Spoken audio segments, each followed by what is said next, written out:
Joe, I thought we were done talking about this dumbass movie, Joker Folie à Deux, the biggest flop of the year.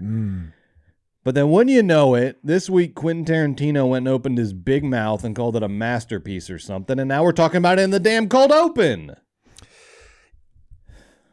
Some people, some good people, some people that have made good movies are coming out and trying to defend this freaking flop that I hated. Jason Blum, who's like all but my hero, you know, he came out in favor of this To be film. fair, I have never... Blum is the ultimate, like, all movies are good movies guy. Like I don't think I've ever... He's such a homer. Lover. He's such a rooter for the movies. I'm sure he's a great networker. You know, because his whole career is he's trying to be the anti-Weinstein. He's trying to be the anti-Harvey Weinstein. So everything is like positivity, everything. And look, I love he's a that. lover, I love right, Blue. I know. I've just never heard him say a bad word about any movie ever. Okay, fair enough. But Tarantino has. Look, here's some honesty right off the bat. I love Quentin Tarantino. I love his movies. Sorry, I guess I'm a basic B. I love his book. I'm just going to come clean. I've read both his books. I read Cinema Speculation. I loved it. Great book. And I read Once Upon a Time in Hollywood, and I loved that. Not as good. It's fun, Brett. I enjoy long lists of. I just read the book and stuff. I was like, I'm glad this was a movie. Fair, but it's still fun. And I love them. I love Quentin Tarantino's movie theater. So there you go. I'm a POS. I hate his politics. I hate a lot of his involvement with unsavory characters in the past and all this stuff in this Michigas. But speaking of involvement with unsavory characters, here is what he said, because he was on. So this happened on the Bret Easton Ellis podcast this week, aka Club Random for people with an MFA. Club Random for sociopaths. Tarantino, good week for Bret Easton Ellis. He's in the headlines because of this. I'm sure he's getting a kickback from the new Luca American Psycho reboot. Anyway, Absolutely. He asked Tarantino a pretty harmless question, basically like, seen any good movies lately? And then Tarantino went in on Joker 2 and how much he loved it. Here are some direct quotes. I really, really liked... I'm not going to try to do a Tarantino. I really, really liked it. Really. A lot. Like, tremendously. And I went to see it expecting to be impressed by the filmmaking. You did? But did you read the reviews? But I thought I was going to be at an arm's length. I thought it was going to be an arm's length intellectual exercise that ultimately I wouldn't think worked like a movie. So he did read the reviews. That's what the reviews were. But that I would appreciate for what it is. And I'm just nihilistic enough to kind of enjoy a movie that doesn't quite work as a movie. I understand that impulse. That's like a movie that's like a big giant mess to some degree. Totally understand. I love that. And I didn't find it an intellectual exercise. Speaking of Joker 2, I really got caught up in it. I really liked the musical sequences. This is where he loses me. He had me in theory. And he has me in theory until now. That is like objective. Like that is like as close to being objectively wrong about a movie as you can be. That the musical sequences in Joker 2 are good. Let's see where he goes. Let's see where he goes. I really liked the musical sequences. I got really caught up. I thought the more banal the songs were, the better they were. Okay, so he's still playing some sort of like... He's like, when it's bad, it's good. We all do this. He's still playing a game with it. Sometimes when something's really a big swing, but it doesn't work, we get that impulse. We do that all the time. Megalopolis. Joker Folie à Deux is not Megalopolis, though. Tarantino must have loved Megalopolis. Who didn't? Who didn't? Morons. I have no idea. Here's the highlight. Here's the best part. Here's the highlight. This is the part where he officially. This is like a Reddit thread. This is when the sucking begins. This is when it's like, fuck you, shut up. Todd Phillips is the Joker. No. The Joker directed the movie. Fuck off. The entire concept, even him spending the studio's money. He's spending it like the Joker would spend it, all right? And then his big surprise gift, he's the Jack in the Box when he this doesn't even make sense. The Jack in the Box when he offers you his hand for a handshake and you get a buzzer with 10,000 volts shooting you is the comic book geeks. Right. He's saying, fuck you to all of them. He's saying, fuck you to the movie audience. He's saying, fuck you to Hollywood. He's saying, fuck you to anybody who owns any stock at DC and Warner Brothers. Todd Phillips is the Joker. Un film de Joker, all right, is what it is. He is the Joker. That's why the movie sucks. maybe that's true, but all of the like, I wasted all of your guys' money and I made you all watch a bad movie because you didn't understand that actually the Joker 1 was a comment on that's lame. Yes, like that's you said, bad. Like you said, being in your the review, Joker, the Joker didn't make a good movie. It made a really boring movie. That's it. I hated it. Like you said in your review, the bigger FU, the better FU would have been to make a banger of a movie that still hit on these like themes of. What if it ruled? Yes. What if it ruled? What if the Joker's crazy thing ruled? Because a lot of Joker's big crazy ideas often are cool and good, and that's what people like in the comic books is when the Joker has a crazy thing. Anyway, Todd Phillips not the Joker. Todd Phillips is just a miserable old man. No, it was a dull, boring movie that I guess Tarantino. These guys have. Listen to this. Their brains are rotten from pills and drugs. They have been. Sorry, it's true. They have been in these businesses, in these meetings for like 50 years with the ups and the downs. Think of all of the like victories he's had and things that he's lost and scoundrels he's met and people he's like he's been through all you know how like sick fucks need like women to like pour hot lava on their back and like people need all sorts of like inputs to get outputs because they're so desensitized. Sure. Also, we respect everyone's individual kinks and fetishes. But I'm talking about the real weirdos. No, of course. But I'm saying, like, you know how people like sadism as pleasure? I feel like this is where he must be, where he's like, I need a woman to, like, fill in a bunch of gross blanks. I could do it. I could riff it, but I won't out of respect for our learned, intelligent audience. Right. But he needs some weirdness to feel some oomph. I understand what you're saying. He needs to take the most contrarian opinion possible in order to feel alive. He's like, what I'm saying. He can't get off unless somebody pisses in his face, is what I'm saying. Okay. All right. Which, again, that more power to you. Again, a tame example for the podcast. There's no... from the bottom of my heart, whatever works. Yeah. It's just like, I don't like Joker 2. That's all. Got it. Not to king shame Tarantino, but I didn't like Joker 2. I think there's also another thing going on here. If there's anything to be taken out of this interview, anything meaningful, because it's Tarantino being edgelord, it's Tarantino being sort of meta-ironic, whatever. It's also the fact that he's gonna have to see Todd Phillips in the next like DJ brunch or whatever, and they're gonna have to make small talk. So he's got to But they didn't ask what did you think of Joker 2. They said you seen any good movies lately. No. Okay. He specifically wanted to talk about this. All right. So this is why I think the bigger issue here, and this is something we'll talk more about in the news section. I think we are reaching a one of these every 10, 20 years, one of these crisis moments in Hollywood where talent and the industry are like so at odds. And so like I think the reason he wanted to talk about Joker 2 is because he's describing the movie he wishes it was, not the movie that it was. And what he's really digging into, though, when he really gets going, is this fuck you to the industry, this fuck you to these like fake Reddit movie nerds. That's where he really gets going. That's where he gets his juice going. And so I think this points at a bigger issue about we are at this moment where the people making the movies, as we'll see in our news section with people like Daniel Craig, Emerald Fennell, Greta Gerwig, all these kind of A-list talents very recently have been in the news because they're butting heads with the streamers. They're butting heads with Zaslav and Ted Sarandos.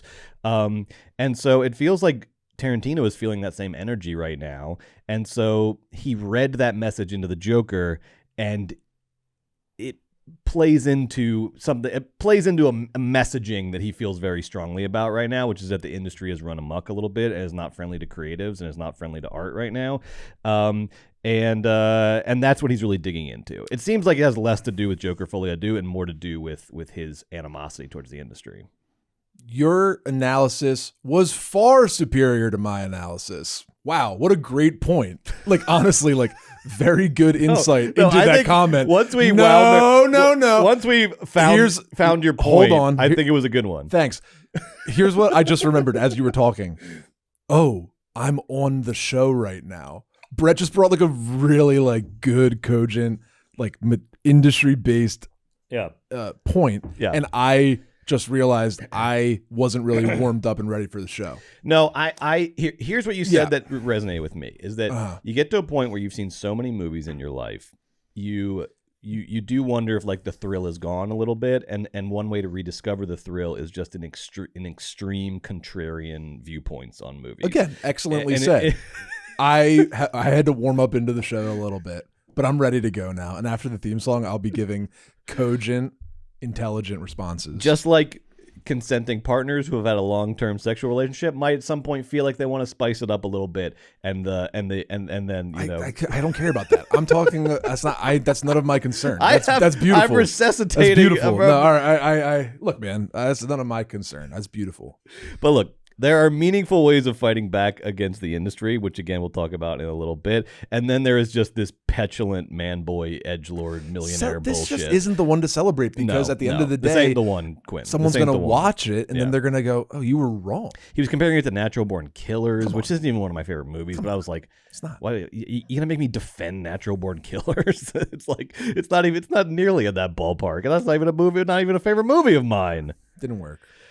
This week on Movies Baby, Catholics and symbiotes and Catholics, two of the most powerful forces in the universe, collided at the box office this week in the form of Conclave and Venom: The Last Dance. We saw them, we're reviewing them, plus the hottest Hollywood news and box office updates. We've got it all, baby. Joe, are you ready? You know it, Brett. Then Margo, why don't you roll that theme song, please? Oh, there it is. There it is. I still can't get enough. I can't get enough movies, baby. I can't get enough movies, baby. But how about you? Do you have it bad too? Whenever one ends, it's like the death of a friend. I get to wishing that there were two more reels. And then a voice cries out, "Move, baby, you're in my seat, and you don't want to mess with who the Philly movie freak." There he is. I can't get enough movies, baby. I can't get enough movies, baby. Oh, yes, it's true. Ooh, I've got it bad. He's got it bad. He's got it bad. He needs help. Every night of the year, like the moon, I appear at all the movie theaters all over town. Even the NoHo Lemley. Cut to black, roll credits. Whoa, baby. I'm lost in a fog. I need someone to talk to. Hi. Look, it's the Georgia Movie Dog. The Georgia Movie Dog. I can't get enough movies, baby. I can't get enough movies, baby. I can't get enough movies, baby. Welcome to Movies Baby, the weekly show where we break down the hottest movie news, review the latest releases, shout out forgotten classics, and prophesy the future of Hollywood. My name is Joe Cilio, a.k.a. the Philly Movie Freak, here as always with Brett Boehm, a.k.a. the Georgia Movie Dog. Go Dogs! This weekend, Joe, Georgia versus Florida in Jacksonville. They call it the world's largest outdoor cocktail party. I call it college football's least competitive rivalry. Georgia by 2 scores. But we're not here to talk college football. We're here to talk movies. Movies, baby. Movies, baby. Margo, show me the money. Wow. There it is. Wow. There's the money. We're looking at last weekend's box office returns. And not surprisingly, for the third week in a row, a new sequel took the top spot. Terrifier 2, Smile 2, and now Venom: The Last Dance, the third installment in the Venom franchise, which earned $51 million domestic against a $120 million budget. That was below Sony's, the studio's projections of somewhere in the 60 to 65 range, but it was right in line with most analysts' projections, which had it in the 50s. This is way below. We'll start with the negatives. This is way below the opening weekends of the first 2 Venoms. Venom 1 did $80.3 million in 2018. Venom 2, Let There Be Carnage, did $90 million in 2021, and those both came out in October as well, so it's an even comparison. And then Venom 2 actually went on to do less than Venom 1. So overall, the franchise has been trending down, and this is the lowest point yet in the franchise. But it was not all bad news for Venom, Joe. In fact, far from it.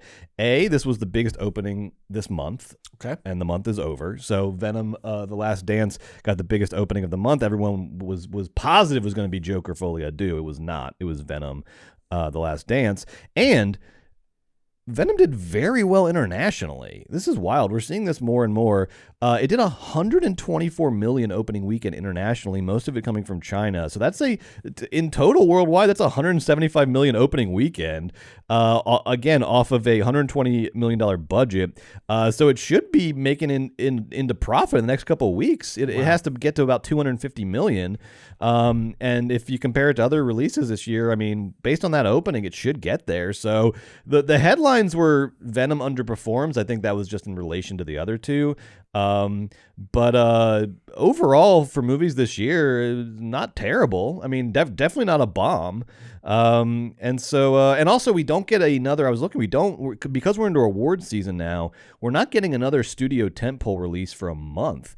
Gladiator 2 Wicked is November 22nd. So we're basically a month away. So it's going to have about 3 or 4, weekends with very little competition, and so I think it'll get into profit. I think despite the headlines, I think Venom: Last Dance is going to end on a strong note here. Going to end the franchise on a strong note.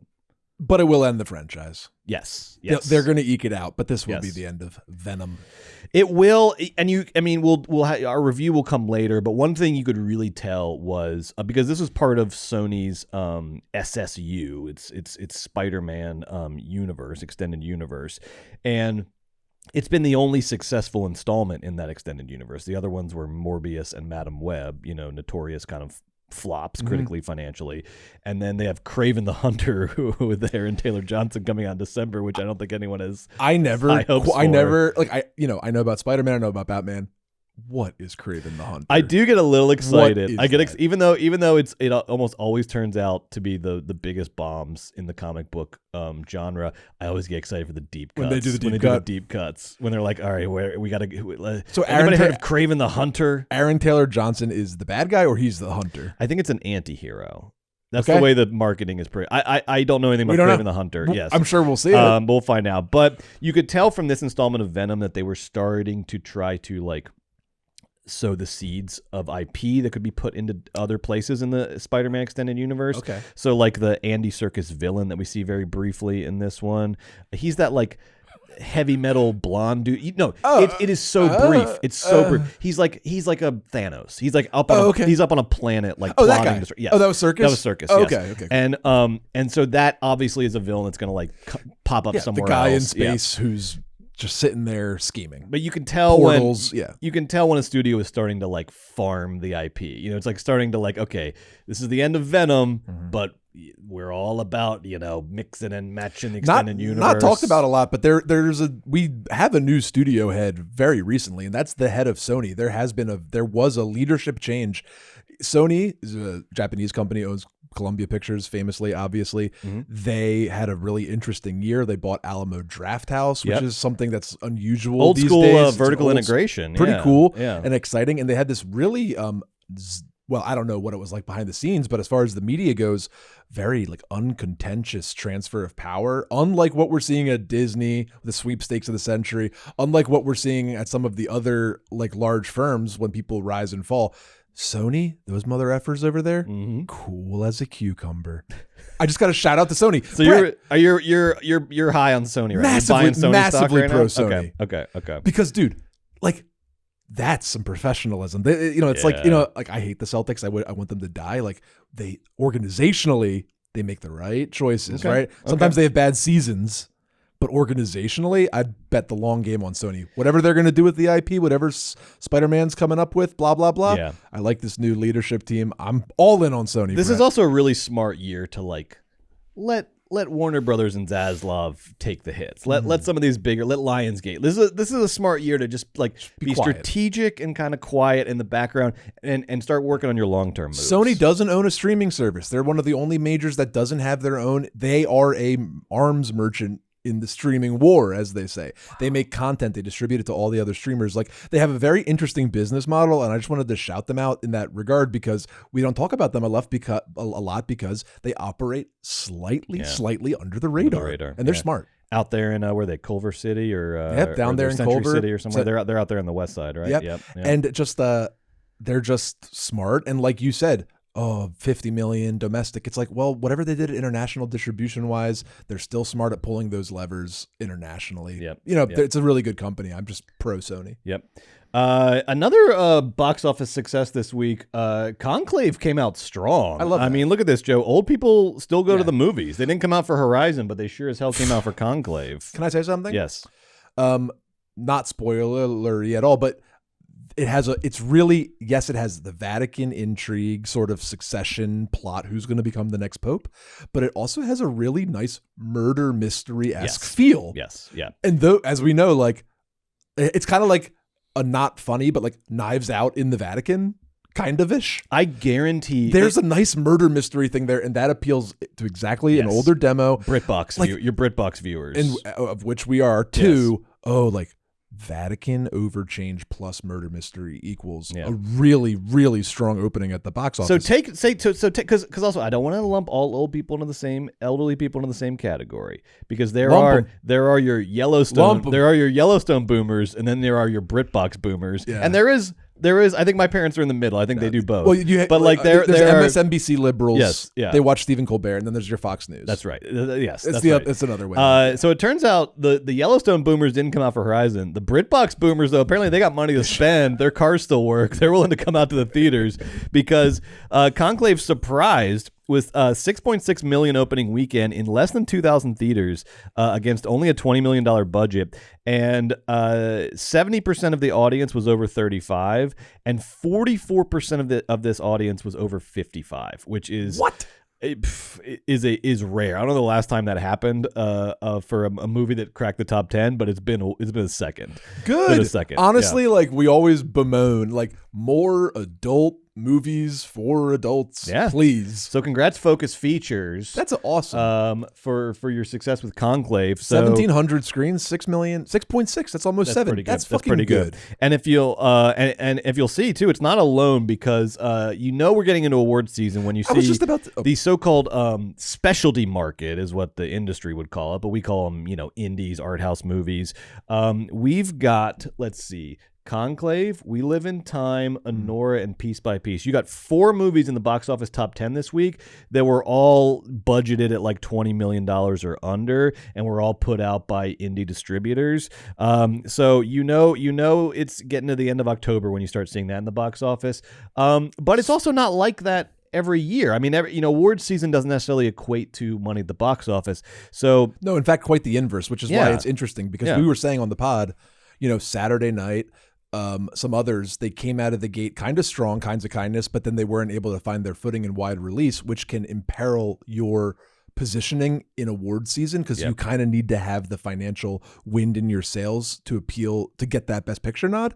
Well, there you go, Conclave. That is a stamp of approval. Yes. It did well at the box office out the gate. Another stamp of approval, Sean Baker's Anora continues to kill. It I think we maybe rushed the gun by saying it was going into wide release. It went into just a slightly wider release. It's a platform release. It's going to build over 6 weeks. But it's still in limited release. It went from 6 theaters to 34 theaters this week. Joe, it's in the top 10 of the box office, and it was only in 34 theaters. It did a 26, almost 27,000 per theater. That is incredible. So Anora continues to rock and roll. The reviews are great. It looks good on social. I'm getting a ton of ads fired on my Instagram and on the internet, and it seems like the marketing team really knows exactly who they want to target and how. Yeah. A lot of Mikey, a lot of upbeat, a lot of, coolness. And I'll tell you what, to speak practically, everyone's going to remember Mikey Madison's performance in Anora, and that's going to be the thing that really jumpstarts her career. But like, she is good at the press. She's good at doing press.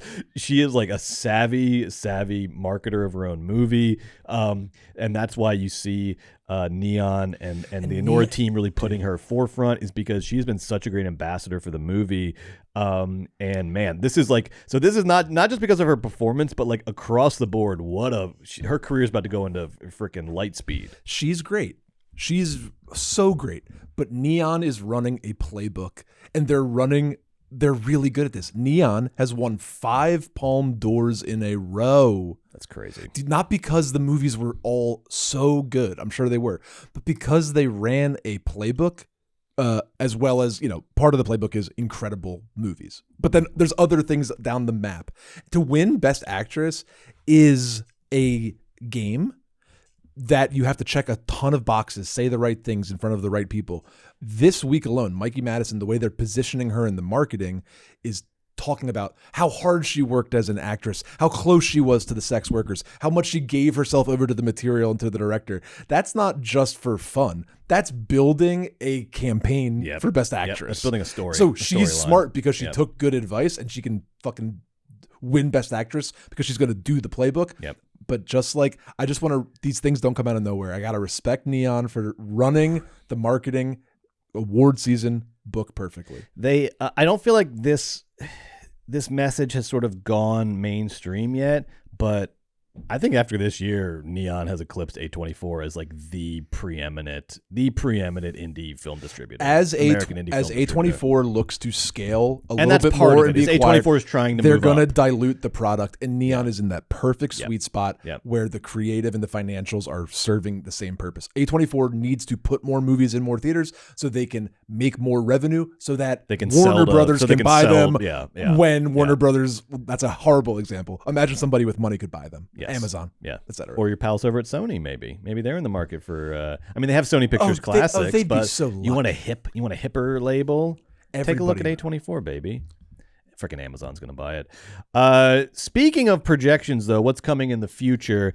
Last week we talked about this big November 22nd weekend where Gladiator 2 and Wicked are coming on the same weekend. Could this be 2024's Barbenheimer? It won't be in terms of numbers, but could it be in terms of like a big cultural phenomenon with a narrative that brings out a really diverse audience to the movies on the same weekend?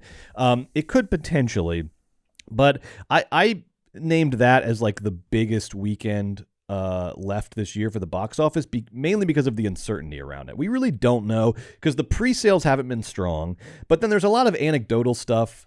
The trailers are great. There's reason to believe that this is going to be a very, very big weekend for the box office, but we just don't know. So the uncertainty around it is what I think makes it the most pivotal weekend for the rest of the year in terms of how the 2024 box office ends up. It will not, though. It will not be, neither of those will be the biggest movie yet to release in 2024. That position is already claimed and spoken for. It's going to be Moana 2. And so Moana 2, I just didn't realize how big. And I started to see, they've started to actually dig into projections for Moana 2. This thing is going to be, we might be looking at something in the realm of Inside Out 2 for Moana 2. Yeah, there might, like. What are they projecting? Here, all right. So, because it opens, it gets the benefit of a holiday weekend, right? So it opens Thanksgiving weekend, opens the weekend after Gladiator 2 and Wicked. That's also going to maybe stunt the growth of Gladiator 2 and Wicked a little bit. So right now, Moana 2 is tracking at 150 million domestic opening weekend. And it is a holiday weekend, but 150 million domestic opening weekend.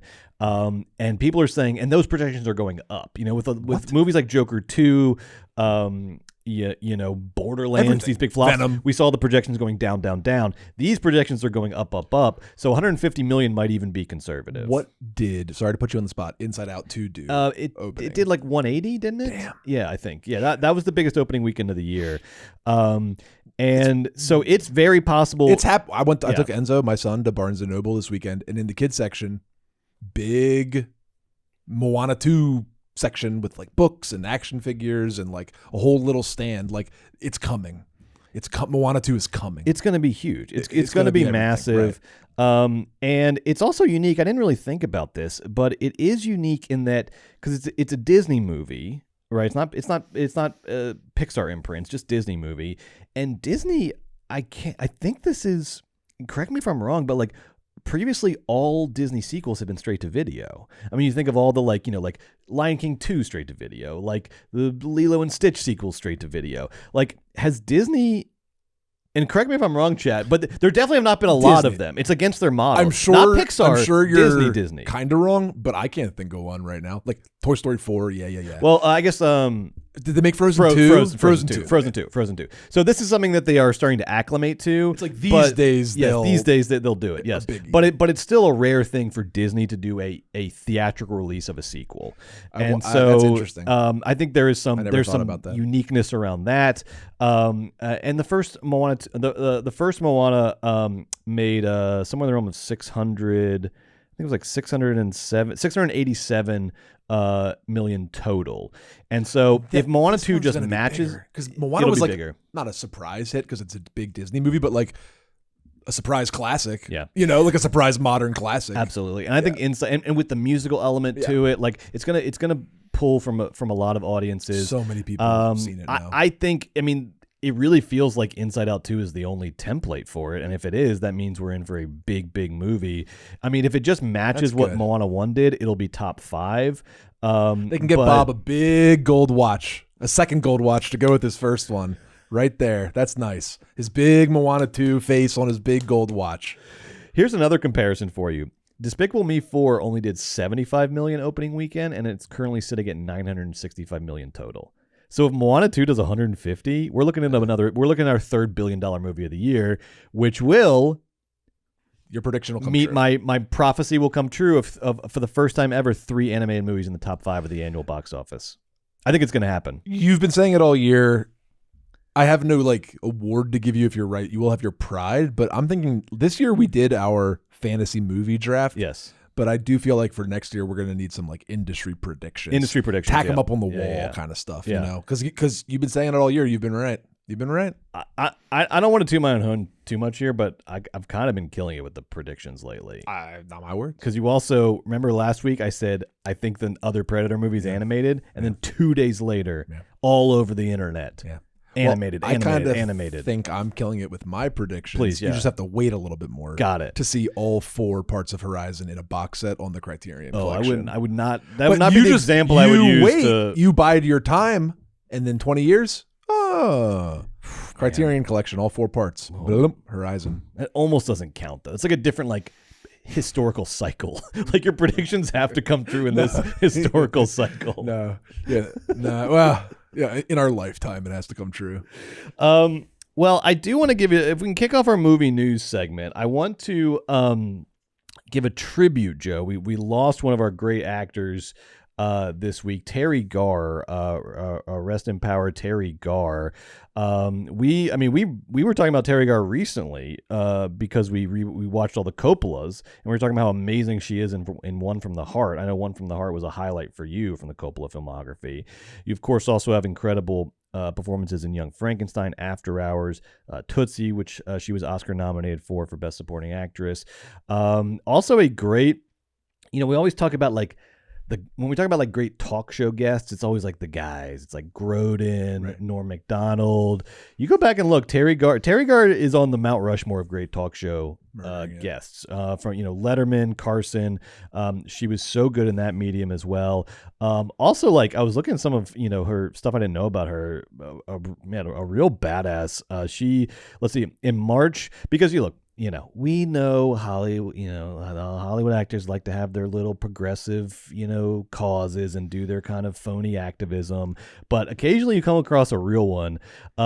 Terry Garr, in March 1988, Garr was arrested for trespassing in Mercury, Nevada during a protest against nuclear weapons testing in the area. And then she participated in events for the Trevor Project, which is that nonprofit for prevention of gay youth suicide. And you're saying, okay, all right, big deal. Everybody supports that. She participated in those events in the year 2000, when most Democrats didn't even support gay marriage. So shout out to Terry Garr for being ahead of the curve on these things, for having the courage of her convictions, in addition to being one of the great actors of her generation. What's your favorite? I mean, what's your favorite Terry Garr? Is it One from the Heart? No, my favorite Terry Garr is Young Frankenstein. Yeah. Because hay. Yeah. Sometimes when you're good, you're good. That's also when I met Terry Garr, was when I saw Young Frankenstein. That was the first time I ever saw her in a thing. And my whole thing, like, she was my first crush, is my thing about Terry Garr. Yeah. I loved her. And I actually watched like a bunch of her movies after Young Frankenstein. She was so funny. I was always in love with her. And I liked, as I got older, seeing her in less comedic roles and more of her serious work. She was just a great actor. Sucks. People die and everybody gets sad, but sometimes one of your people dies, and then you're like, oh, when someone else's person dies, I shouldn't get so mad at them for caring so much. Yes, you're talking Sometimes about like sort of someone's like, oh, fucking A, B, and C died. They were my favorite person. And you're like, all right, shut up. It's why are you making it about you? And then one of your person dies, and you're like, I know. Terry Garr was my first love of my life. Without her, I am no one. It's like, okay. There are things that exist in this world that are annoying that you have to just like ignore. You have to like learn how to ignore. And one of those things is like performative mourners on social media because there's no way of verifying if it's performative or authentic. Exactly. And, we all have our suspicions. Sure. And we know the people who, like, every time a celebrity dies, they're first out of the gate with some, like, the sparsest personal anecdote. Oh, I remember when my uncle met him at Mervin's. I saw him backstage, and he was so nice to everybody. It's like, it's not about you right now. Shut the fuck up. That's not a real anecdote. Right. But then somebody I care about dies, and it is about me. Yes. Which is important. And you do start to think about the person and think about, these celebrities really matter to you personally. Like, there's a couple people that are people I've never met and never will that really, like, impacted you a lot in your life. So, Terry Garr, I love you, and I'm going to pay it forward by when you guys want to performatively or not performatively be sad about your celebrity death. I'm sorry that your celebrity died. That's very sad. When Chris, it's not cool. When Chris Cooper sadly passes away, I don't want to hear about how the time that you saw him at a gas station in Florida and he stopped to pose for a picture with you. That's Brett's guy. Brett's going to be sad about that. Got to pick and choose your celebs. Terry Garr's on my wall of three. I do think Jimmy Buffett recently died too. So like that's your guy. That's already a lane I own and occupy. Terry Garr, first crush. That's huge. Always saying that. These are huge ones. Anyone mentions her, so like that's that's huge for me. Like, I have like one more slot for like impactful death before then I got too many celebs. What's funny too is like none of these performative mourners have ever made someone's death more about themselves than we are currently like making Terry Garr's death about the concept of performative mourning. I immediately whatever. We're just having fun on the old pod. It comes to mind. It comes to mind. And look, rest in peace, Terry Garr. Yes, you're absolutely. a real one. Yes, you were worth mourning. And you did it. Look, the greatest. You did it. I love this you. is like, man. How like one from the heart. Nobody wants to die. If I'm sitting on my deathbed and this is my CV that I'm looking back on, I'm like, take me. I did it. Easy. I did it. I walk fearlessly into the unknown, baby. I did it. I did the damn You're thing. not even close to that. No. You got a lot of work to do. No. I've never even been on a red carpet, much less been in a Coppola movie. At least two. How many? She was in a couple Coppola movies. She's awesome. All right. We got a trailer finally this week for Luca. Man, Luca is trying to turn into our fast binder. You gotta be careful, Luca. That guy died. Speaking of that, guy died when he was 40 because he made too many movies. He died of making too many movies. Luca's already had Challengers this year. And now he's got Queer this year. He's got another movie in post-production, and we're hearing about the American Psycho reboot. Well, he's working. Look, finally, Challengers wasn't my favorite, but I'm loving this trailer for Queer. I think Queer might be my Luca movie. I think this is where I know what that means. I know what that means. Tell the good people what you mean. Here's what I like from the trailer. Well, let me start with the one thing I hate about the trailer, just so I can get it out of the way, is there is somebody, some very talented contemporary chanteuse is doing like a slowed down cover of Nirvana's All Apologies as the song, and it's that you see that in fucking Zack Snyder trailer. Like you're out of all done the trends, with slow down song, too much text on screen. I don't want you to take like an alt rock song from the 90s and do this like slow down Phoebe Bridgers version of it as a way of like it's like false emotion. It's like affect. It's just like pure affect. You know what happened, of course, don't you? Do you remember what changed everything was when that Social Network trailer came out? That was it. The Creep. The kids singing Creep. When the kids did Creep. But that was good. Trailers, well, of course. It's always good at first. It's always good. Trailers changed forever. That's right. After that. It was those little kids, singing Creep. Yeah. And then the second best one was in Zero Dark 30 trailer. No, this is just you. This is just you. The Zero Dark 30 trailer when they do Metallica, like, so close, no matter how far. Remember that in the Zero Dark 30 trailer? I don't. Oh, I know this is a very important movie for you. Oh, it's the best. Oh, Joe watches it with his family every holiday. I love Zero Dark 30. It's amazing. It's not what happened. Yeah. It's one of the coolest parts about it. You mean Chris Pratt didn't put 2 in the back of Bin Laden's head? Was that Chris Pratt? I don't know. Who got the kill shot? No. Jason Clarke wasn't on the mission. He's you're back. right. He's He's back the in torturer. Central Command. Chris Pratt gets the kill shot. In No, it's Chris Pratt and Sorry, I'm personally. Yeah, this is your movie. Sorry, Who's the other hunky guy? From The Gift. Who's that guy? Joel Edgerton. Edgerton That's might right. have got the kill shot. Yeah. Cool. Yeah. Who Great kills Osama bin Laden in Zero Dark 30? Yeah. While you're doing that, let me tell you what I liked about the Queer trailer. And this, of course, is based on the William Burroughs novel. It's autobiographical, like most of his work is, but also sort of surreal and all that sort of automatic writing stuff that Burroughs would do, avant-garde. Daniel Craig is the lead in this movie. He's getting awards buzz. He's having a real moment post-Bond. What I liked about this trailer is it's very William Burroughs. It's what I liked. That Luca is like Luca is trying to be, I think, not just sort of authentic to the Burroughs books, but also to like other Burroughs movies. There's a lot of was it Cronenberg's Naked Lunch in this? There's a lot of like those little like surreal moments, like dream sequences kind of stuff. It just looks like there's a lot of like good Mexico City stuff. I am very, very excited for this. I think this could be the movie that really turns me on to Luca. Well, I'm happy you're finally going to catch up to the rest of us. Luca's been killing it for years now, and the Queer trailer... I'm not catching up to anything because I stand by my, lukewarm feelings about his previous movies. No, I know. I'm giving you the business. Maybe Luca is finally figuring out his thing. No. You are. Queer looks really good. But you can't say Luca's had like a masterpiece yet. No, but he's had some good. But Suspiria and Challengers are awesome. I like his Suspiria remake. I was not a fan of Challengers. I was fine with Call Me by Your Name. Call Me by Your Name is very good. Yes, but he hasn't had like his big movie yet. I agree. Right? I know what you mean. Like Call Me by Your Name is huge, but like it's not like you universal. Think he has, but it's not like he hasn't really had that. And Suspiria big one was yet. like not people like kind of liked it, and then Challengers was. It's not a masterpiece. It's like a really good, fun movie. More of a like meme poppy, than a fun movie. Yeah. Maybe it's queer. Craig looks excellent. Yes. Apparently, the guy who plays opposite him, the love interest. Yeah. Apparently, he's incredible in this movie. That was all the buzz coming out of the festivals is that he is exceptional. Everything I've heard about it sounds good. It's it's long. It's ugly. It's long. Apparently, it's really long. I thought the book was short. Well, but like.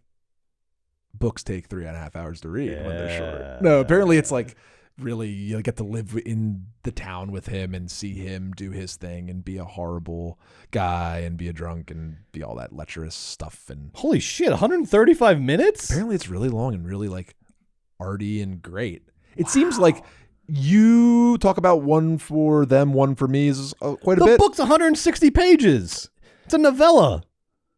It's his adaptation. Right, I'm out on this. I'm out on Queer. What are you talking about? Luca's up to his old tricks. What are you talking about? Luca's up to his old tricks, turning a novella into freaking Lawrence of Arabia. To what end, Luca? You don't know yet. Because you didn't watch it yet. Edit. Luca, make it longer. Don't edit it. I'm very excited for the movie. Well, we'll see. It comes out soon. I don't like the font A24 put on the poster. It's a freaking Ralph Steadman font. It's like the Fear and Loathing in Las Vegas font. Don't worry, kids. This will be weird and fun. It's like, no, it's not. It's going to be long, boring, slow, and painful. It's going to be awesome. The font was the same feeling I had with that song, where it was just like try hard. No, A24 transgressive. A24 got the movie. They were like, fuck, this is long and dark and hateful and sad and personal. Get that Ralph Steadman font. Crazy. Crack out that Ralph Steadman font. Neon font, please. It's called Queer, so it has to have a kooky neon font. I love that picture, though, of the hand like hovering over the back. I'm sure all the photography is going to be amazing. Yeah, we'll see. I'll be honest, mixed signals right now. Because I wanted to like write off the song as like that was some marketing person's idea, and I'm sure it was. But the font, the runtime, I don't know. The red flags are starting to mount for Queer. We'll see. Yeah, you're overthinking, man. I will watch the movie and be honest about it. Think about these words together. Luca, Queer, Craig. Yes. Yes. 2 out of 3 ain't bad. Yes. Let's talk about one more movie that's about to come out before we get into our big news item of the week. Okay. All right? I've got a big news item for you. But before we do that, a little quick hit on another new movie. And this is a guy I know you like a lot as a filmmaker, Clint Eastwood. And his new movie, some are saying could be his last movie. Yes. Father Time Comes for Us All. Juror number 2. Oh, yeah. The log line here, a juror for a high-profile murder trial finds himself struggling with a serious moral dilemma that could influence the verdict and potentially convict or free the accused killer. It stars Nicholas Hoult, up-and-coming star, established star at this point. Great supporting cast, Toni Collette, Chris Messina, Kiefer Sutherland, J.K. Simmons, Zoe Deutsch. And I know Eastwood's been a little hit or miss over the last couple years, but like a Eastwood movie around award season, at the very least, you would think it's going to get a for-year consideration campaign. They're going to try to get it out there. I mean, this is Warner Brothers, by the way. They're doing a fucking for-year consideration campaign for Joker, right? Look at what Warner Brothers is doing with Juror number 2. They are releasing it in only 50 theaters. Then it's going to Max. They are not doing a for-year consideration campaign for the movie.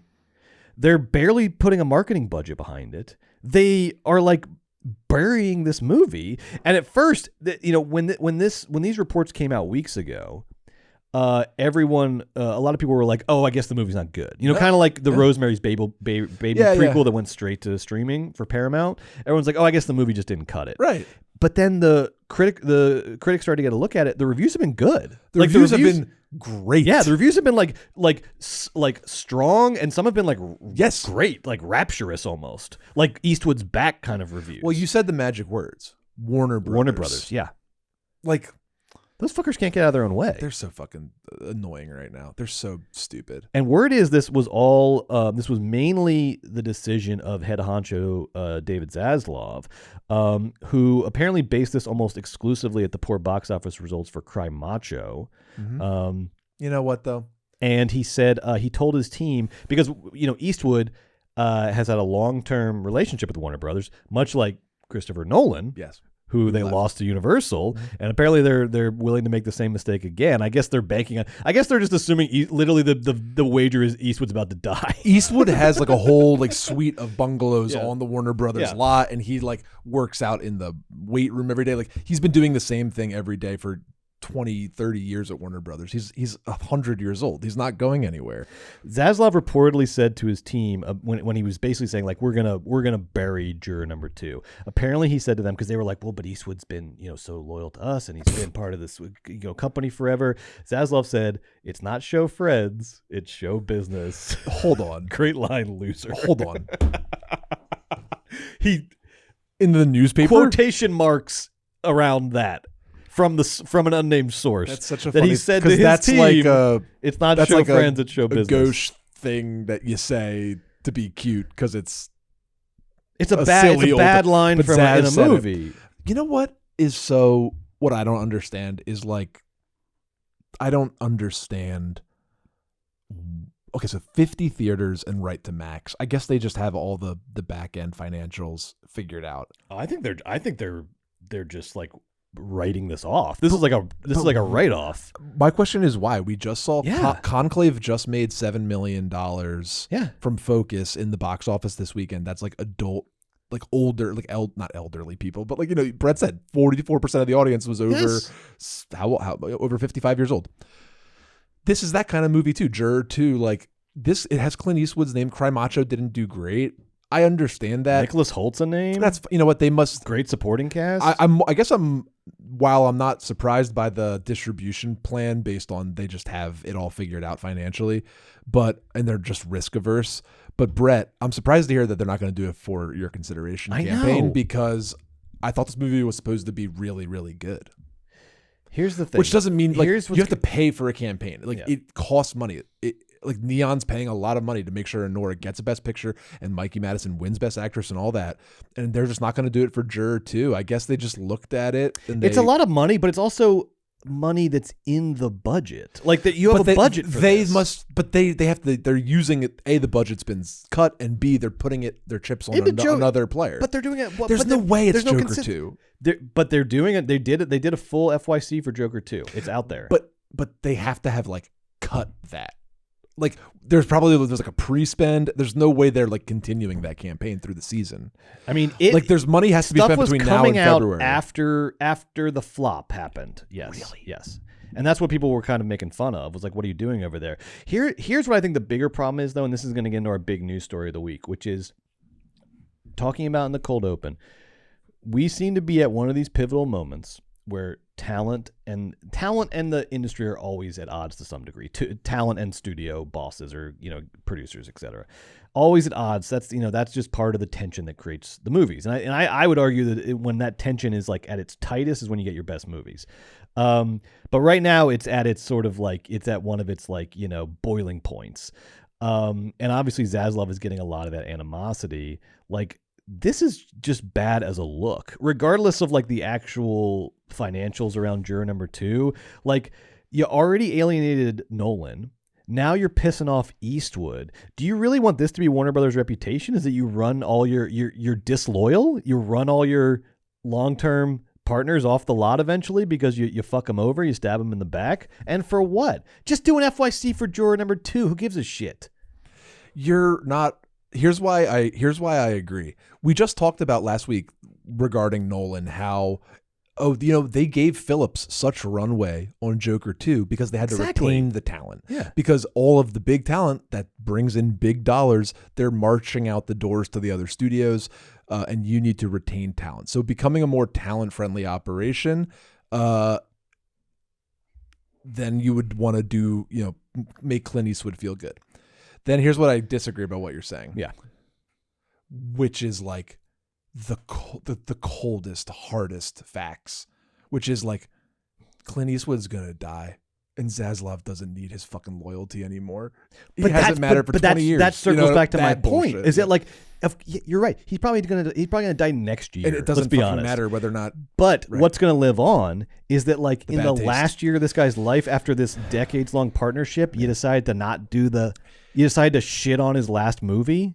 Something I've learned it's bad politics. It's just bad politics. Something I've learned though is that like bad politics can get washed away by money in 5 seconds.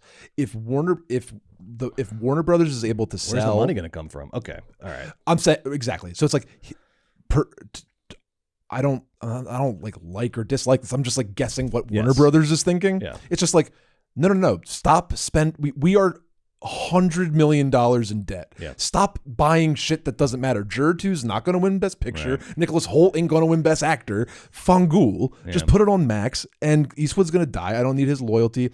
And when the money's good again, everybody's going to coming back. It sucks to say, and it's not 100% true. Because what you're saying is part of it too. And it's just going to come down to different folks' temperament and tastes. Yeah. And some people are more, okay, I'll do it because of the money. Or maybe, the Warner's board kicks Zaz out in 3 years after the sale, get a new friendly CEO in, and then before you know it, everyone's back in the fold. So sometimes decisions can have these like long tail effects on your relationships, but I bet the board is like, fuck you, Zaz, eat as much shit as humanly possible. No, for your consideration campaign, you just become a shit-eating monster like in Spirited Away and get gorged and full of shit. And then we'll just fucking kill you and put, hire the one everybody loves and bring her in and everyone's going to flip. So I understand the financial rationale, which is we're in debt. This isn't going to win Best Picture. He's 1,000. Fuck Juror Number 2. And then I remember, then there's your thing, which is there are people though. There are the next Chris Nolans out there that are cataloging this away, that are just like storing these little nuggets away, and it will hurt them in the long run in some capacity. And this will get us into our big news story of the week. The thing that the variable that you always have to account for is vanity, baby, is the vanity of talent. You cannot, that is the only other major consideration in this realm besides financials is the vanity of talent, because we've seen recently, and it seems to be sort of mounting towards some sort of climax here. Sure, people are pissed off at Zaslav, but the one thing that talent, and I'm talking about your A-list actors, directors, etc. in Hollywood, the thing that they are really pissed off about right now is streaming, and particularly is streamers like Netflix, who are strategically, intentionally killing theatrical releases in order to prioritize streaming releases.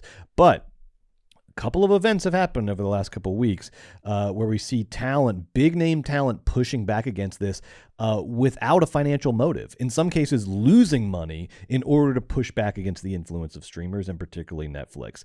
The first story that came out a couple weeks ago was this amazing story about our guy Daniel Craig, and it was from the apparently it happened at the Knives Out 2 premiere in Toronto. So this would have been 2 years ago, according to two sources. Craig, and because Ted Sarandos was there as well, right? Because Netflix has the Knives Out franchise, blah, blah, blah, right? So according to two sources, Craig pointed to the ovation for the film. The film got a big standing ovation at this premiere, and he pointed to that as evidence that it was made for a large group audience and should get a longer window in theaters. And then he's saying this to Ted Sarandos, the head of Netflix. And then Ted repeated the party line about that's not our model, blah, blah, blah, which prompted Craig to reply, probably about 2 or 3 champagnes deep, "Your model is fucked." That's what James Bond said to the head of Netflix. Your model is fucked. Maybe he said it more wistfully and coolly. Your model is fucked. I think he yelled in his face at a party? The London pub fucking midnight energy came out of him. Layer cake. He said, Craig, your model is fucked, son. I think that's what he said, like that. That's Ted Sarandos at the Knives Out 2 Rachel Weisz had to party. drag him away. Your model's fucked, Ted. Your model's fucked, Ted. Daniel, please. Okay. All right. Now that was the first. That was the first salvo. Fort Sumter, assassination of Archduke Franz Ferdinand. This was the first shot. Okay, shot heard around the world. But now, Craig, the dominoes are falling because the biggest thing that's happened in the past week or so is that so Emerald Fennell, I've heard of her.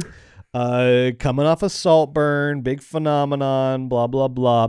Fennell's doing this Wuthering Heights adaptation. All right. So she's shopping Wuthering Heights around all the streamers in the studios.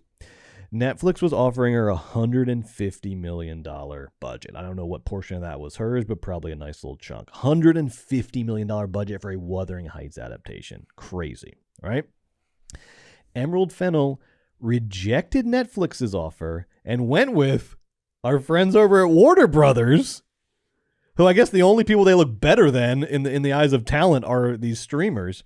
She took $80. She took $80 million from Warner Brothers and said no to $150 million from Netflix. And the reason was, and apparently this decision was supported by Margot Robbie, who's in the movie. The decision was based on ensuring a theatrical release, ensuring like a big buzzy theatrical release that could potentially turn the movie into a cultural phenomenon. And that is, we also see that same thing playing out right now with Greta Gerwig, who's doing her Narnia adaptation, Chronicles of Narnia adaptation at Netflix. And she has been fighting with Netflix tooth and nail to get a longer, bigger theatrical release for Narnia. And at first they said no way. Netflix was like, no way. We've already done the contract. We have our model. Blah blah blah.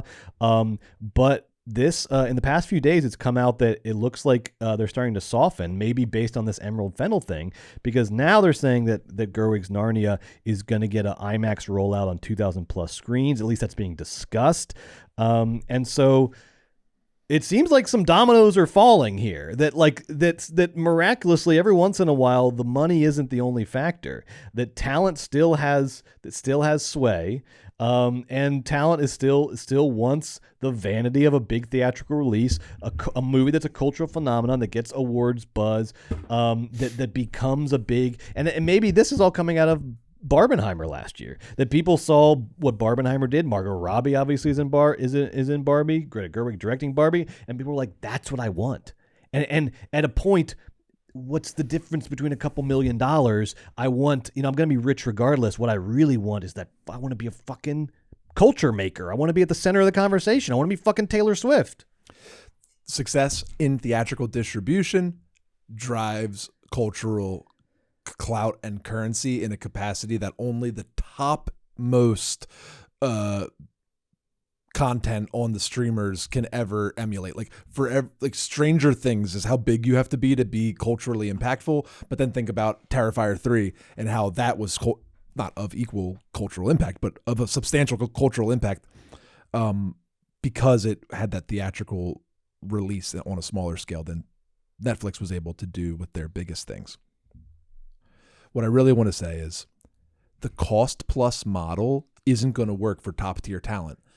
Cost plus is my movie costs $130 million. Netflix will give you $150, and then that covers like all the profit you would have made on the back end of the theatrical release, and we'll give you $150, and then we just own the content, and that's that, and everyone's happy because cost for the movie plus some more for you. That's great. That's what it's been for a long time.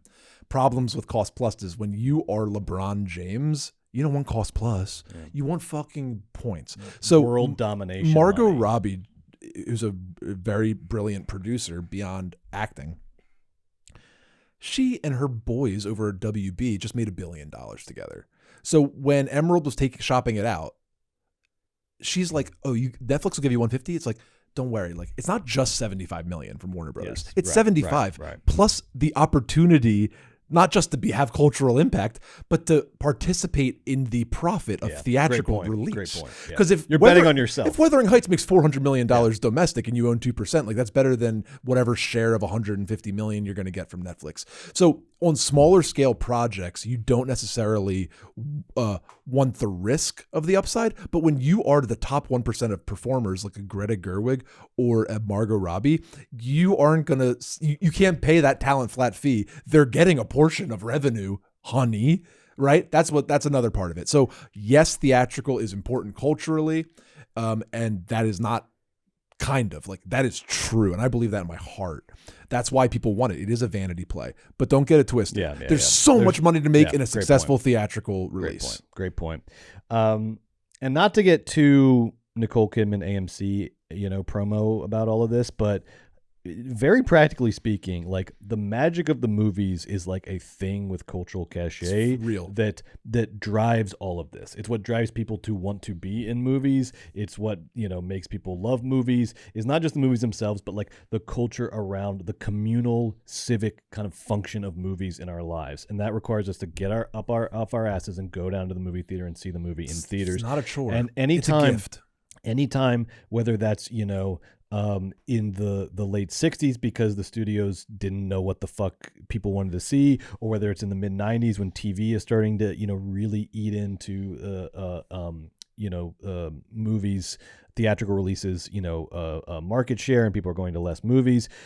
Whenever these moments happen, man, the stars fight back, fight tooth and nail to like retain the magic and singularity of the movies, and specifically movie theaters and theatrical releases. And it seems like that's what's going to be happening here over the next couple of years. Is we're going to see a backlash. It's already started. We're going to see a backlash against the streamers in favor of theatrical releases. And I think what will happen is Netflix will just adapt and they'll just start doing more theatrical releases like they're negotiating with Greta Gerwig right now. I mean, this was a contract that was already written. They could just live on the contract and force her to go straight to streaming with a very limited theatrical release. They might, but they're not. It seems like they're bending. If they're already bending now, because IMAX has so much ability. Because all of the theaters that they're talking about are the IMAX screens, and IMAX in its independence, it has such a weird little carve out in the theatrical system where you can just put your movies on those IMAX screens with a deal that I don't quite understand. That's different than with Regal or whatever. So that's how they're kind of having their cake and eating it too by partnering with IMAX. I don't know. I'm excited to learn about the details, but you're right to name check like the magic of the movies. It's not fucking fake. We poured as a culture like 100 years of like our heart into making like the aura of the movies. Ted Sarandos ain't going to be the tombstone on this thing. Everybody went to Netflix to make a TV show because they had money, and that was great. But it made a lot of big stars small. Yeah. And nobody wants to be a TV star. That's right. It's like why Jack Nicholson wouldn't do television, as Tom always talks about. He did not want to be small. And that's like, no offense to television, but it's good. That's it's great. And I get it. The movies need to maintain their uniqueness. Or maybe the stars on, I'm holding my phone. The stars on the phone, your Matt Friends, your chicken shop dates, they might be more popular than Wuthering Heights is going to be. But that doesn't make it more desirable than being a movie star. And one of the things I would put in the top 10 that has maintained my like hope in human civilization is that all of these like massively successful influencers, basically none of them have broken through into mainstream movies, because the movies are still a you gotta fucking be good. have it to Yeah. be there. You It's gotta like, it's like fucking New York have City. it. It's like, sorry, that's Yes. just like, you have to be better here. You gotta You have can't just it. do the same shtick you did in Jacksonville. I'm You sorry. really gotta have the juice. And if you don't, you get exposed when you're in movies. You don't even make it that far. And look, we're those guys, but we're those guys. Fuck you. You got to be in movies. If the you wanna movies be are the guy. important. We all acknowledge it. The movies are important, and they're important because they are singular. They're a singular cultural experience. George Clooney and Brad Pitt wanted Wolves to be in the movie theaters. They don't need more money. Like, they loved the big check, but it was really important to them that they wish it got a longer theatrical run because that's culturally valuable. Next up, we're going to review this week's new releases. Speaking of Venom, The Last Dance, and Conclave. And while we do try to avoid any major plot spoilers in our reviews, it's impossible to give an honest review of these stinking movies without talking about them in their entirety. And so if we're reviewing a movie that you don't want spoiled in the least, not even a little bit, we recommend that you play it safe and put us on mute and rejoin us when we move on to the next movie. If you're watching, you can just keep an eye on the lower third to know what movie we're reviewing. If you're catching up with us later, you can also look in the show notes, and I have everything time-coded for you. All right, let's talk about Venom: The Last Dance, Joe. This is the third movie in the Venom franchise and the fifth movie in Sony's Spider-Man universe. These are movies, of course, as we said before, that exist in the same universe as Tom Holland's Spider-Man movies, but don't feature Spider-Man. Morbius, Madam Web, Venom, soon Kraven the Hunter. Venom: The Last Dance is written and directed by Kelly Marcel, who was a person I wasn't really familiar with, but I was really excited to kind of find out about Kelly Marcel while I was researching Venom. Kelly wrote the previous two Venoms, but this one she wrote and directed, and this is her directorial debut, first movie she's ever directed. She has been friends with... It's insane. It's crazy, right? Like, and here's how this happened. I'm going to tell you. I'm going to tell you a nice little story. Okay, Joe. great. Are you ready for a pleasant story? A really lovely little story? I'd love that. So...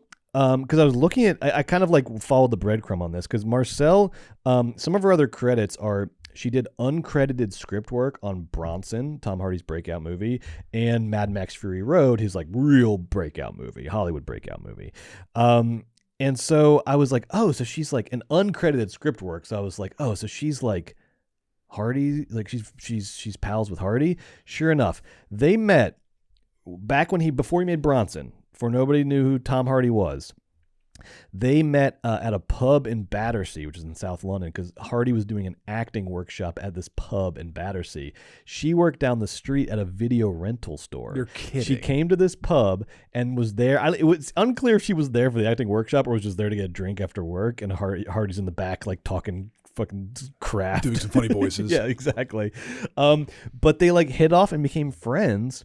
And then she has been like, again, sort of doing punch ups on scripts that he's been in. And then she, has been writing the Venom movies and now got to direct a freaking massive studio tentpole movie. It's my favorite story. Loyalty, baby. Freaking loyalty. It's my favorite story. And I'm about to make it even better. Guess who? This is maybe the best Nepo baby connection I've ever. Guess who her dad is? Oh.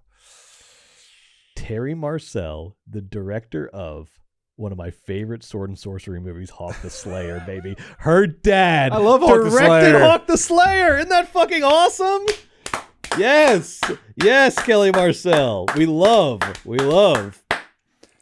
Now, in addition to Tom Hardy, this movie stars Juno Temple, and this movie, I mean Venom: The Last Juno Dance. Temple's older now. And fantastic. Yeah, she's great. No, She's great. I just like Yeah. last time I saw Juno Temple, she was younger. I missed the season of Fargo or something. You didn't watch? Okay, So because I was like, oh, Juno Temple's older now. that's not the, old. That's the missing link. Is she is amazing in that new season of Fargo. That's what I've heard. I Yes. didn't watch. Yeah. So I was like, and almost like it's like coming off of that, like I just watched Fargo and I was like, here we go, I haven't another seen great her Juno since Temple like performance. Kaboom, like the Gregor Got Aki it. movie. I'm like, oh, it's 20 years have passed. Okay, yes. Oh my God, it's because she was a child actor. She was like a young actor. Yes, that's right. I'm sure I've seen her And she was in yeah. Notes on a Scandal. She's the Oh, daughter. yeah, She's like the yeah, young yeah. daughter in No, Notes on a Scandal. that's what my head. Okay, I see what you're saying. It took I me see like what two you're saying. scenes to be like, yes. I think that's Juno Temple. Yes. Like she's Yes. an adult now. Huh?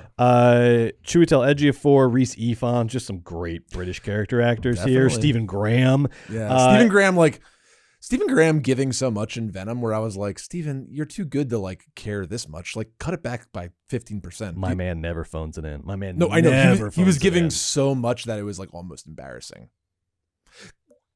Do you know what I mean?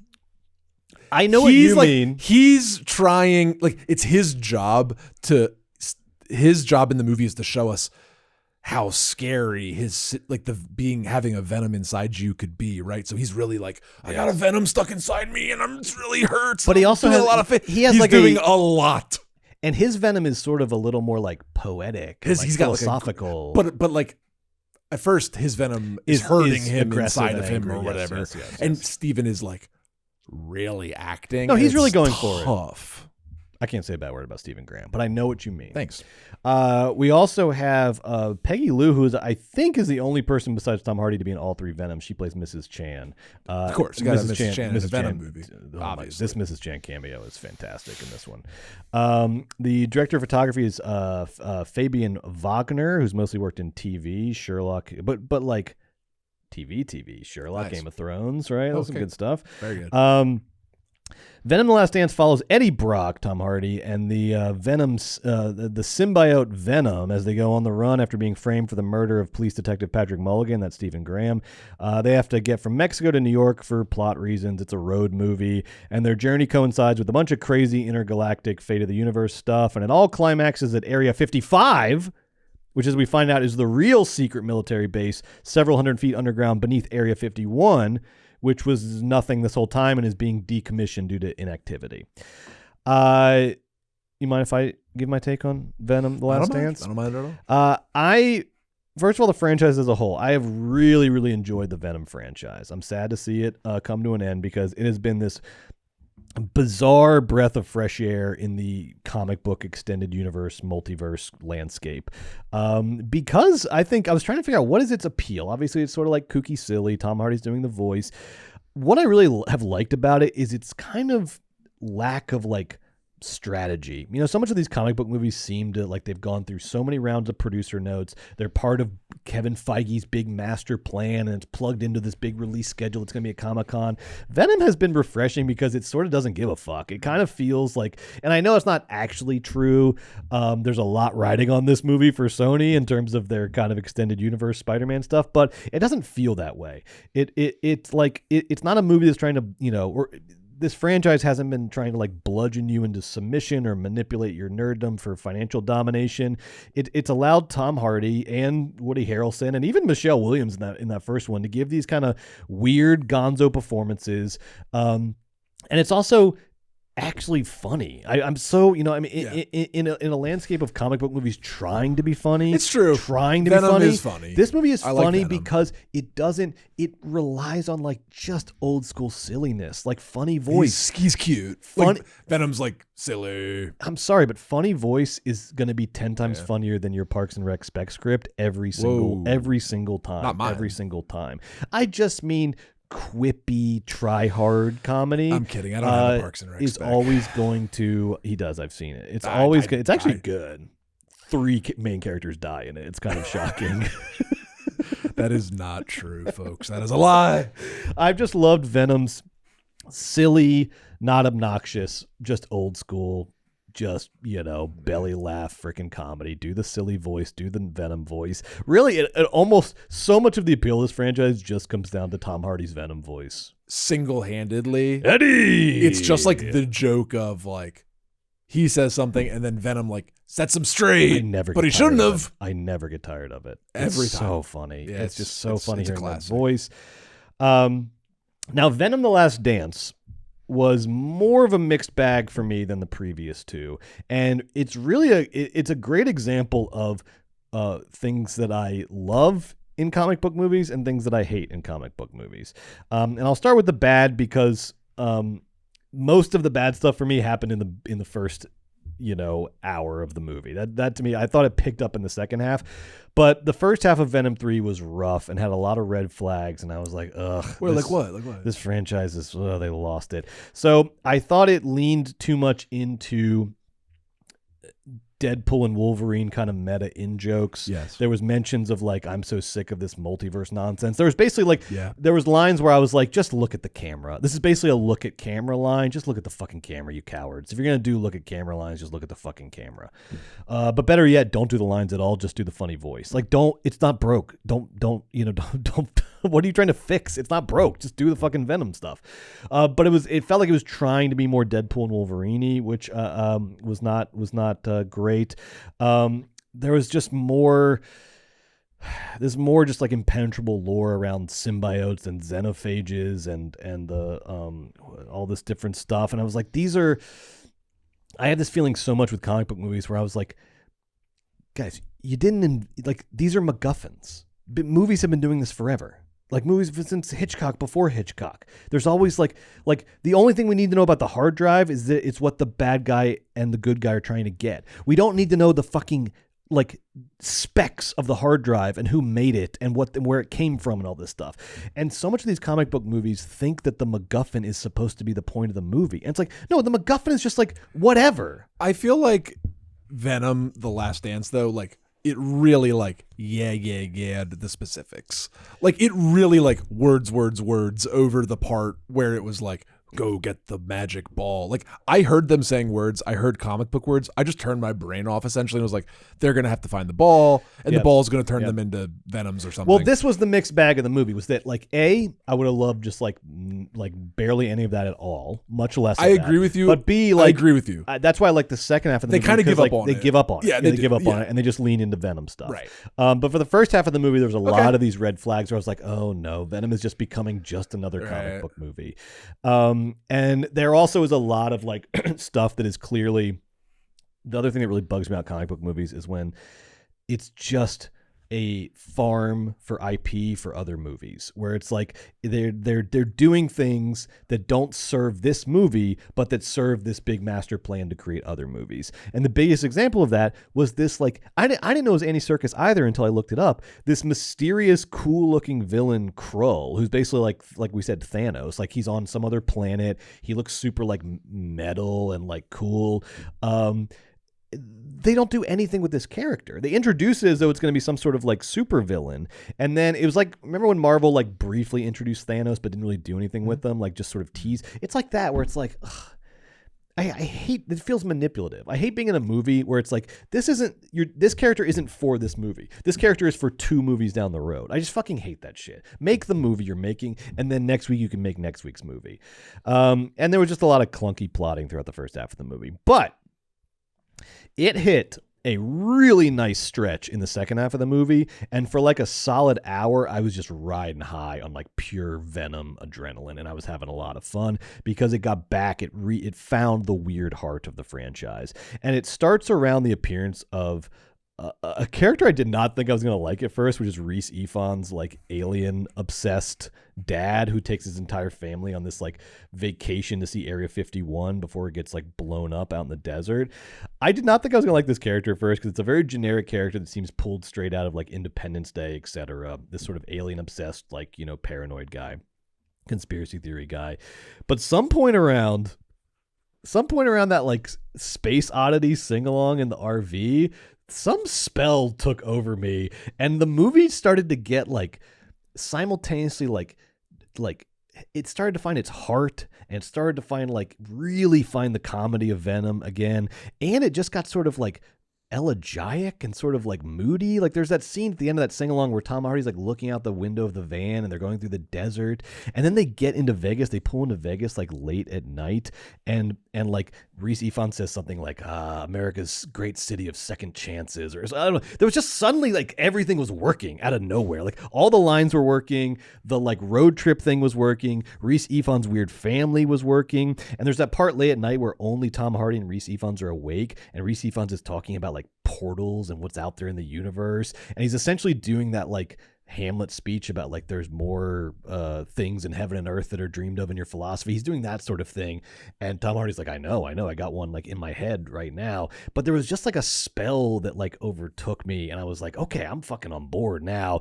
And then just hit this like incredible like light speed streak in that Vegas sequence when they go to Las Vegas, where I was really having fun. That sequence where like Tom Hardy in the stolen tux is like walking in the casino, and we get like movie star Tom Hardy for a second. And then like that fucking dancing queen sequence with Venom and Mrs. Chen up in the penthouse. That's like 10 minutes of just pure cinema with none of the fucking IP shit, none of the fucking nerd culture shit, none of the fucking Easter egg shit, just like pure cinema based on the Venom character and Tom Hardy's charisma. I was loving it. I was living for it. And that to me is how you do a comic book movie, is building towards have your MacGuffins, of course, for plot architecture, but build towards universal themes, not niche Easter egg themes. Build towards universal pleasures, not fucking Comic-Con trailer pleasures. I love that whole like he meets up with Reese Funds and they go to Vegas. That part of the movie really, really worked for me. But overall, though, it felt like a movie that was kind of at war with itself. That there was this increased reliance on, much like Venom and Eddie. There was, on the one hand, this increased reliance on comic book nerddom that seemed like an obvious ploy to mine this final Venom installment for as much extended universe IP as they can get. It felt like Sony was saying, okay, there's one last Venom, so the point of this movie is to create 3 other movies. Whereas Tom Hardy and Kelly Marcel clearly developed a real affection for this character and this material, and you could see them trying to do sort of a love letter to Venom and Eddie in the middle of Sony trying to mine it for IP. And so it really felt like a movie that was sort of from scene to scene was serving 2 masters. And whenever Tom Hardy and Kelly Marcel were in the driver's seat, I was having a lot of fun. Whenever Sony was in the driver's seat, I was having a little less fun. And unfortunately, much like Eddie Brock and Venom, I think Tom Hardy and Kelly Marcel are fighting against an insurmountable force here.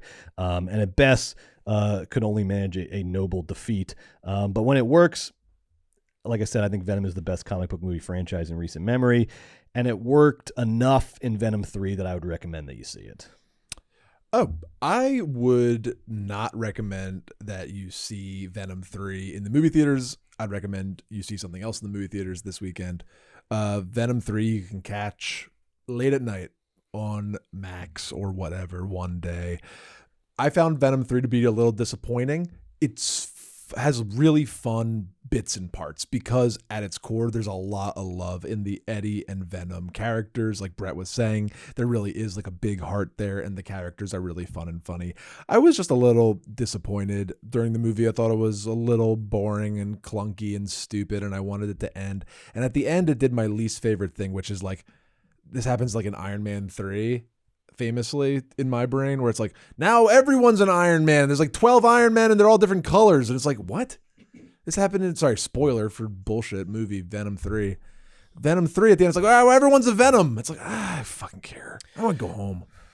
But I really love Eddie and Venom. And I love Tom Hardy just for being a weirdo. And I like his fame because we need big weirdos. What a weird big swing for a fucking main character of a trilogy for Sony, for Spider-Man franchise, Venom.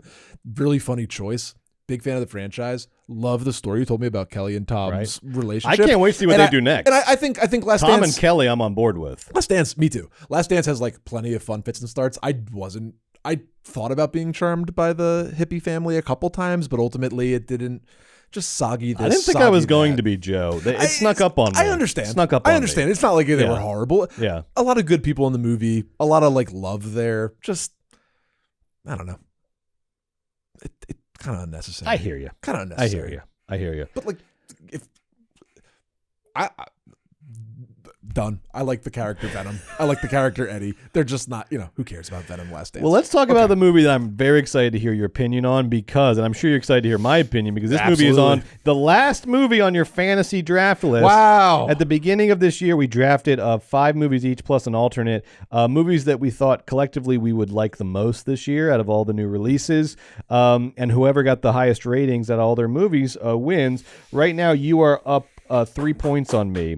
You have Conclave left. I have Gladiator 2 left. So let's get into our Conclave review. This movie is directed by Edward Berger. Berger? Oh, I don't know if I've ever heard that name said out loud. Berger. Let's say Berger. This movie is directed by Edward Berger and written by British playwright Peter Strahan, based on the Robert Harris novel. Now, Berger had a breakout art house hit with 2022's All Quiet on the Western Front, which was nominated for a bunch of Academy Awards, including Best Picture, and it won Best International Feature. The director of photography here is Stéphane Fontaine, who is a 2-time César Award winner, the France's Academy Awards, for Best Cinematography for The Beat That My Heart Skipped and A Prophet, both movies directed by Jacques Audiard, who has his own award season movie coming out this year with Emilia Perez. Conclave stars Ralph Fiennes, Isabella Rossellini, Rossellini, Stanley Tucci, John Lithgow. The list goes on. It's a big ensemble cast with tons of masterfully skilled character actors. And as the title suggests, Conclave is about what happens when the Pope dies. The cardinals, led by Ralph Fiennes, gather in seclusion in the Sistine Chapel to select the next Pope. There are several leading candidates, each with competing agendas and differing degrees of ruthlessness. And meanwhile, the problems of the world rage outside the Vatican as Rome is rocked by a terrorist attack. All of this culminates in a big twist ending, which we will not reveal, and a new Pope. Joe, very quickly, I liked Conclave. It is beautiful. It has some masterful performances in it. But to steal a phrase from the kids, this is the most pick-me movie I've seen so far this year. And we're just getting into award season, so I'm sure it won't be the last pick-me movie I see, but damn it, does Conclave feel like a movie that was made for a for-your consideration campaign and not for audiences. It's a movie that mistakes its weaknesses for its strengths and takes its actual strengths for granted, thus leaving it stranded in good movie purgatory and not great movie paradise. Specifically, the best part of Conclave to me is it is a very well executed thriller, which is challenging for a movie that has basically no action, minus it's in the trailer, so we're not giving anything away. But there is one of these terrorist attacks sort of explodes almost into the Sistine Chapel in an incredible shot where part of a window sort of falls onto the cardinals. So minus that though, there's basically no action in the movie.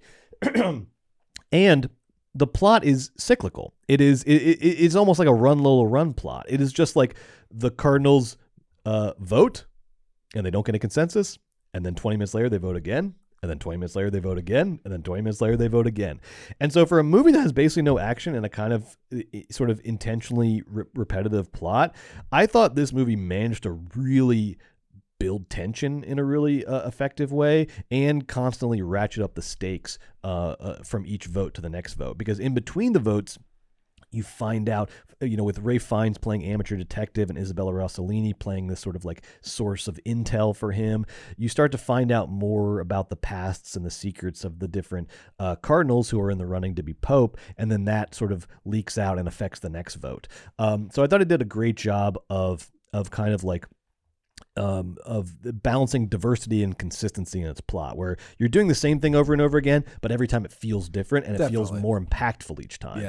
So I thought it built the momentum and the tension. It did build effectively, nicely. Very nicely. Yeah. And so for most of the movie, it really nails that like tempo and escalation of a thriller. It really felt like a thriller, a detective story, and I liked that a lot. I also liked, the performances. You get a characteristically excellent performance from Ralph Fiennes. You get a really great supporting performance from Isabella Rossellini, who's having a great year between this and La Chimera. Hopefully that gets recognized in award season. Yes. She can do a lot with a little in these movies. Yes. She has like 2 minutes of screen time in La Chimera and like 4 in Conclave. But you think she's great. You think she's like a co-lead. She's so good. Based on how much she does with a little bit of screen time. I agree. So good. It's really Ralph Fiennes' movie, though. I mean, he is Definitely. like preeminently, the main character. I also thought the shot composition and the cinematography in this movie is breathtaking. Berger really knows how to frame a shot, particularly crowded shots. A lot of these scenes, it's like 20 plus cardinals in a room, and somehow he knows how to frame them all and block them all out. So it seems like this sort of artful, flowing, almost like a Renaissance painting, like you see in the Sistine Chapel. Just really incredible compositions with a lot of people, which is a challenging thing to do. I love how he stays in his establishing shots longer than normal, before he cuts to the medium shots and the close-ups, because those establishing shots are just gorgeous and they look like paintings. And also the cinematographer we mentioned, Stéphane Fontaine, is crushing it with the lighting and the accent colors. You can just tell he loves doing like Vatican low lighting. He loved that like sort of, directive, and he really has, makes a meal of that. But this movie's major flaw for me, and this is where it goes wrong for me, is that it is everything I just described is not what the movie ultimately wants to be, and that's the problem. It is a sleek, gorgeous Vatican thriller that thinks it's a message movie by the end. And particularly in the third act, it really starts to lean into like message movie territory. And not that I'm opposed to movies trying to be sort of relevant or speak to a cultural moment, but I am against movies that not knowing what they are and not playing to their own strengths. And it seems like in the third act, Conclave starts to try to be another kind of movie rather than being the movie that it's been all along, which is this really nice, Vatican thriller. And this all circles around the introduction of a character who is like kind of like a messianic character. It almost doesn't seem like a real person. Like everyone else is sort of full of agendas and humanity and flaws. And then you have this one character who is like flawless and free of self-interest and free of agendas. And that character ends up becoming a very pivotal character. And it sets up for this sort of unsatisfying Deus Ex Machina sort of ending that to me sacrificed all of the intrigue and the backstabbing and the complexities that have been building throughout the movie's first 2 acts. It just feels like Conclave betrayed itself in the third act in order to introduce some topical themes that will make it more palatable to Academy voters or give it more of a story for award season. And again, I'm not against the movie trying to be thematically relevant, but I am against the movie trying to be something that's not, and it feels like that's what happens here with Conclave. To me, the more interesting themes in the movie are the more universal themes of this crisis of faith that Ralph Fiennes is going through, and there's some really great dialogue around that with Ralph Fiennes and Stanley Tucci kind of exploring the concept of faith and spirituality and certainty and uncertainty and mystery and all these kind of things. But those themes are ultimately traded in at the movie's critical moments for these more superficial topical themes, and I think the movie suffers for it. But there's still a lot to like in Conclave. And Joe, I'm going to hold off on my rating. Are you sure? Yes, until you tell me what you thought of the movie. Conclave. The Pope dies, and we get to see behind the curtain, which is very exciting. And for the first hour, Conclave is reveling in the specifics, and I loved seeing the specifics. I love seeing when the Pope dies, how do they take off? The first thing they do, this happens in the first minute, they take off the ring, and they knock off that Pope's seal gets knocked off the papal ring, and they put it in a box ready for the next Pope. It's like cool Vatican stuff. They're setting up in the Sistine Chapel. This is where they eat lunch. This is how they sleep. This is the bus that they get there with. This is the clothes they wear. This is the clothes. This is how the smoke happens. We found out how the smoke This is how they vote. Everyone writes it and they put it on this special thing. Loved it. All of the pageantry and romance of Rome and the Vatican and like the scariness and of the history. Yes, the whole thing. So scary. That's all rich and exciting. In fact, there could have been more. I think that Berger and his cinematographer really did a lot of beautiful work. There was so many shots in this film that were stunningly composed, perhaps a smidge muted for my tastes. But I think that the problem with Berger and the problem with this movie is that the entire thing relies on a slightly mutedness that sort of caps its potential and creativity. It's muted in its colors. It's muted in its script and its thematic ambitions. It's muted even in its sense of being what it really is at its core, which is a murder mystery. Yeah. And Ralph Fiennes is like sad Poirot, but he's Poirot. So I don't like this movie could have used some more zip. It could have got in a little tiny injection of the Uncut Gems cocktail. Yes. This movie really could have learned a lot of lessons from Saturday Night. That's my official Conclave review. Is it should have been more like Saturday Night. It should have been more like Saturday Night. No, but seriously, it had a lot of nice drive and intrigue, but the movie wants you to understand that it's concerned with the interiority of these complex men's lives and the way that their ambition and forgiveness intertwines with their yada yada you. And it's like, for sure. Let's do Pope murder mystery with all of the papal stuff in the Sistine Chapel. You got all these old BritBox people that came out of their houses to see this movie. Give them a Pope murder mystery. The characters like Lithgow is muted. Like Lithgow's in this movie, and he's not doing a like Professor Plum. He's playing like the Archbishop of New York, Thomas Dolan-esque sort of miserable fucker. Yeah. You know what I mean? Yeah. Like a mean bad guy who has a lot of power. But he's muted. Stanley Tucci's essentially in his house presenting an episode of like CNN Cocktails with Stanley Tucci. Yeah. He's like the liberal one. Which is interesting. Like there is a conservative faction of the Roman Catholic Church and there is a liberal faction of the Roman Catholic Church. And these things were noted, but they weren't nuanced. So I feel like the movie was just like muted in all these different respects. We got this beautiful cinematography, but in the middle, when it came time for the characters to talk, all of a sudden we are relegated to shallow focus, somberness, a bit of a plottingness. Yeah. All of that is me grousing. I did enjoy this movie moment to moment the whole time. I was totally engrossed. It was a great structure. It was a great plot, and it was a fun mystery. I too thought Act 3 was sort of silly, and it sort of reveals that this is a dumb movie for dumb. It's a smart movie for dumb people. Yeah, but like it didn't have to be that. Like I know. it could have just been more fun. A 0.5 more fun, and just enjoy the knife twists a little bit more, and enjoy the zips and the zops. The last time I spent time in the Vatican on my TV was on Young Pope. Yeah, on HBO's Young Pope. Now there's some fucking Vatican intrigue and thematic heft with a little glitz and glam, and Sorrentino brings a little bit of that Italianness. And this movie is so fucking British. Berger's like it's like eating my mush and my peas. That's a great way of putting it. It's my mush and my peas. It needed to be more Italian. It needed Sorrentino. It needed to be more Italian. It really did. Because it's like, you're in the fucking Sistine Chapel.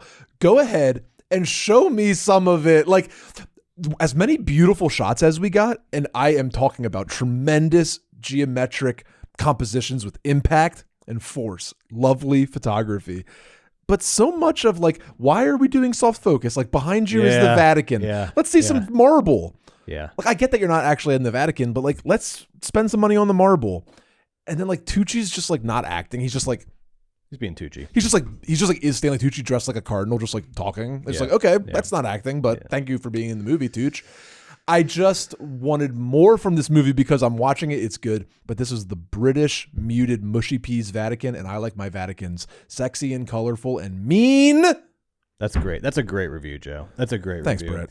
It is, and you nailed it. It's a movie that, like, instead of building towards a climax, built towards like a soft message, and just it built towards a thinker. Yeah, it's like, what, the Pope died? Like, yeah.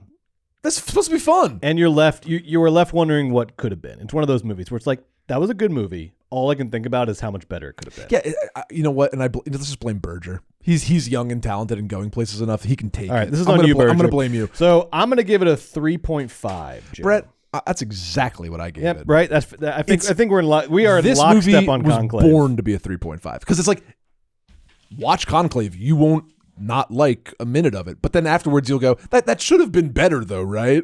Okay, Joe, this is perfect. I didn't think this out ahead of time. Oh no. Oh. This leaves the door open.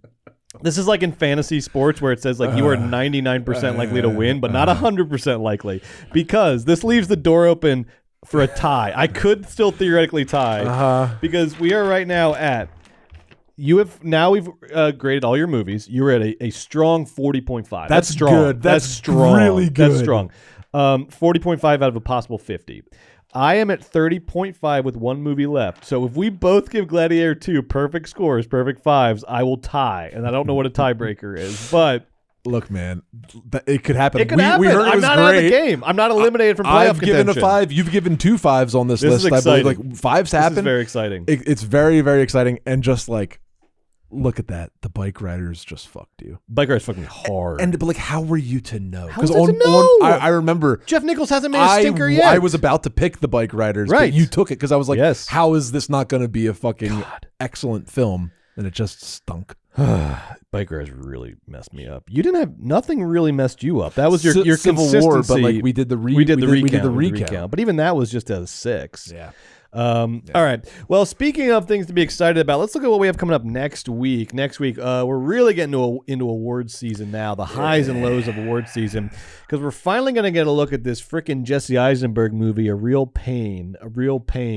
And we're also going to get a look at Robert Zemeckis' latest high concept big swing here with his old buddy Tom Hanks and Robin Wright.